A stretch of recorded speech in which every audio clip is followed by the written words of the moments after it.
Voter ID और आधार पर बहुत बड़ा फैसला। 128 करोड़ लोगों के लिए बड़ी खबर। 99 करोड़ देशवासियों पर होगा बड़ा असर।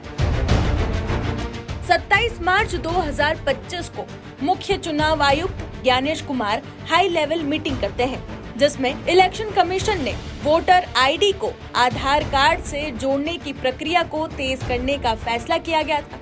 अब ठीक 8 दिन बाद ऐसा नया अपडेट सामने आया है, जिसका सीधा असर देश के 99 करोड़ वासियों पर होने वाला है। वोटर्स के लिए क्या ऐलान हुआ है? ईआरओ किन लोगों को लाइन हाजिर करेगा? फॉर्म 6B में क्या बदलाव होने जा रहे हैं? आइए एक एक कर जानते हैं।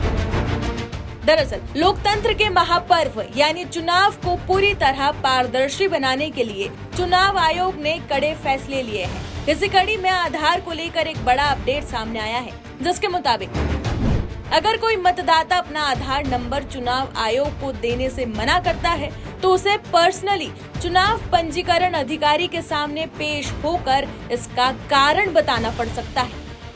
एक रिपोर्ट के मुताबिक अगर कोई मतदाता आधार नंबर नहीं देता है तो उसे ईआरओ के सामने पेश होकर कारण बताना होगा।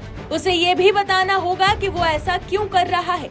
ईआरओ आमतौर पर एक राजस्व अधिकारी या सिविल सेवा अधिकारी है, जिसे चुनाव आयोग नियुक्त करता है।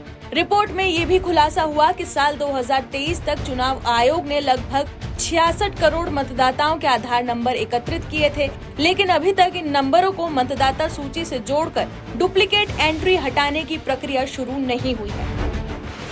आइए अब जानते हैं कि फॉर्म 6B क्या है। दरअसल फॉर्म 6B मतदाताओं को 2 विकल्प देता है। पहला, या तो वोटर अपना आधार नंबर दे। दूसरा ये कि वो घोषणा करे कि वोटर के पास आधार नहीं है। लेकिन अब नए प्रस्ताव के तहत फॉर्म 6B में बदलाव किए गए हैं। फॉर्म 6B में क्या बदलाव हुए हैं, ये भी आपको बता देते हैं। वोटर को बदलाव के बाद में वैकल्पिक दस्तावेज देने होंगे या फिर ईआरओ के सामने उपस्थित होने का प्रावधान किया जाएगा। दरअसल बीते दिनों महाराष्ट्र और दिल्ली चुनाव में डुप्लीकेट मतदाताओं का मुद्दा उठा था। उसके बाद चुनाव आयोग ने ये भी माना था कि कुछ ऐसे मामले हो सकते हैं। इसके बाद से ही डुप्लीकेट मतदाताओं की पहचान के लिए ये अभियान चलाया गया है।